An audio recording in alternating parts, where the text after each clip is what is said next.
Hey, what's up, guys? James from Junkyard Fox. Thank you so much for joining me. And I am out here in the mountains. It is beautiful. It is foggy, it's rainy, it's gloomy. A perfect day to just get some good camp cooking going. So today we're going to be cooking up calabacitas. I'm sure a majority of people, watching that don't live in the American Southwest probably don't know what that is. So calabacitas is a Mexican food dish. Best way to translate it is squash and cheese stew. So, of course, it's not as popular as tacos and burritos. You won't be seeing these, in a Taco Bell menu anytime soon, but they are really good. Once again, it's a stew mainly consisting of squash and cheese. And, of course, you can throw in other ingredients as well, other types of veggies, maybe some meat. And I'll just show you my recipe, how I go about it. So I hope you guys are hungry. I hope you guys are ready. Let's get to it. Okay, so let's discuss the ingredients. Now keep in mind the amount that I'm making is only for 2 people. So in case you want to emulate this and make for more, you might want to double this or just half it in case you're only making for 1 person. So we have 4 medium-sized Mexican squash. We have 1 medium onion. We have 2 chunks of garlic. 3 medium tomatoes.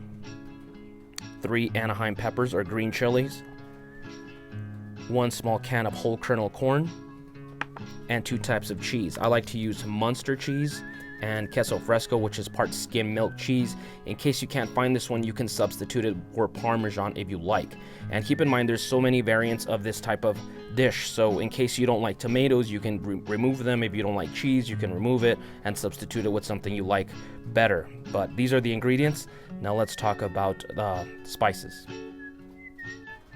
Of course, you're also going to need some cooking oil. I like to use olive oil. I also really enjoy the Larry seasoned salt. And then I have my small haversack spice kit here. I'm probably just going to use a little bit of salt and pepper. Oh, by the way, these really go great at the end to scoop up your meal. And the blue corn chips, you could use any tortilla chips. I just really like these because they look cool and it just adds some color if you like, so that's optional. Oh, and I almost forgot. I'm going to put a little bit of red-eyed hog seasoning. I've been using this lately and it's really good. You don't need to put too much because the green chili and the pepper and stuff is already going to make it pretty spicy, but it really does add a lot of flavor. Big thank you to viewer Billy Elliott for sending this to me. I'm really loving it, brother. And I love how small it is too. So we've had our fire burning for a good 20 minutes. We're trying to get, a good bed of coals to cook. Before the flames kind of simmer down, I'm going to, of course, I rinsed all my vegetables, and now I'm going to place my green chili up here on the flame so they can start roasting. We love green chili. And then I'll come back periodically to rotate them to make sure they're evenly burnt up. And then from there, I'm going to start chopping our veggies.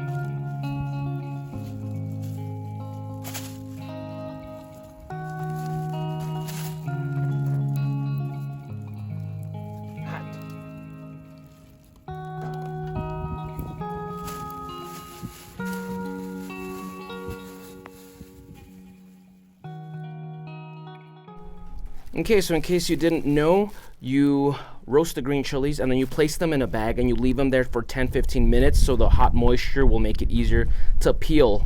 In the meantime, I'm going to start chopping up the veggies.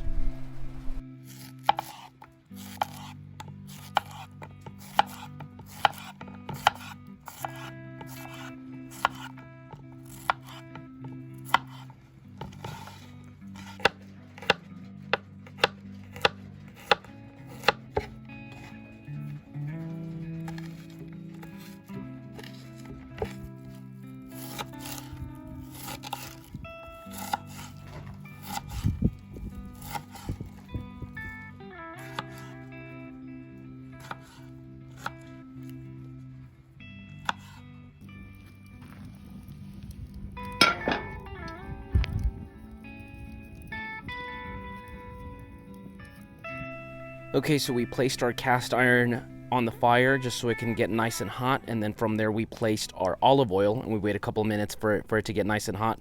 And now we're gonna add our onions and our garlic first, and then we're just gonna let it cook for a couple of minutes till it caramelizes, turns that golden color. So maybe 4 minutes, and then from there we're gonna add the squash and the tomatoes.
So now we're letting the stew just simmer, just let it just slowly cook so everything gets nice and soft.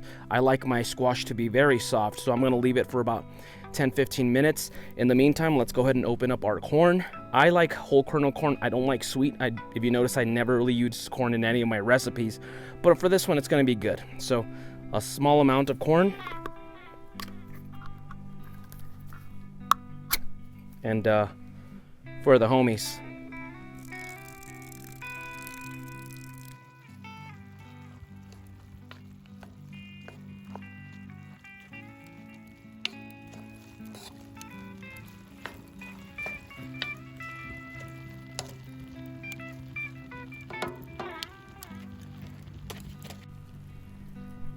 Meanwhile it cooks, I'm gonna add just a tiny bit of water just to make sure that it kind of has like a soupy texture. I like that. I like the little broth. So I'm just gonna add a little bit of water, maybe about half a cup's worth of water. I'm just eyeballing it here, but I'd say about right there.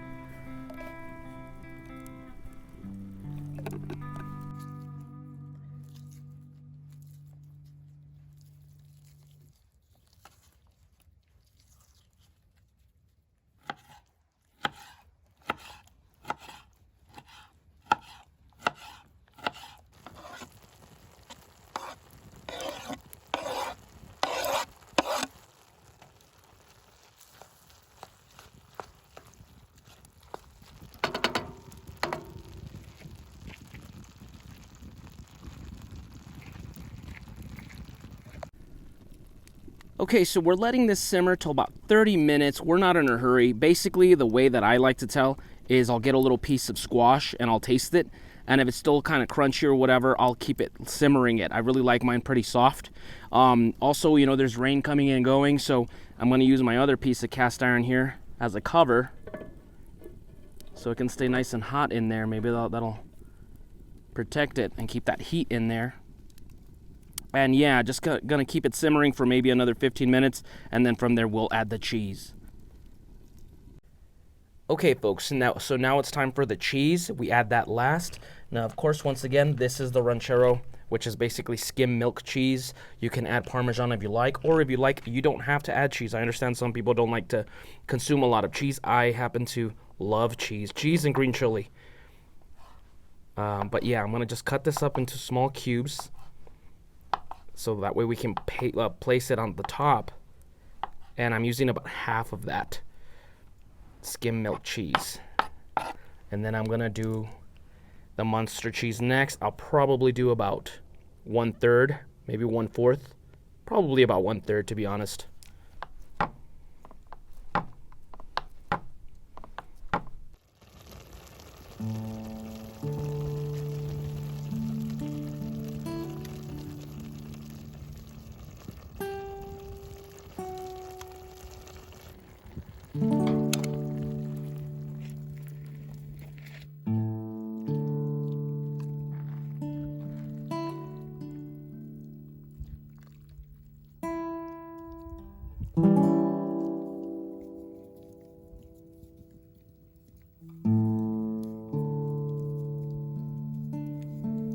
Well, folks, it's about lunchtime. So this is Calabacitas. Once again, it's essentially just squash and cheese stew, but of course we add onions, garlic, corn, 2 types of cheese, spices, and all that stuff. Green chili, of course. You have to have green chili in any of my recipes.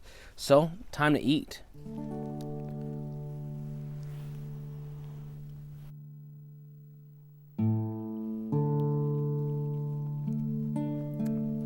That is really good. That is so good. This is actually the first time that I cook it out in the outdoors instead of just at home. And you guys already know that when you cook something over a campfire, it just gives it this smoky flavor. It just gives it something extra, you know, and of course it doesn't hurt this beautiful scenery. You know, it's raining, there's fog, all this stuff. We're up in the mountains, so it just adds to the experience. Oh, and of course, these chips also help out.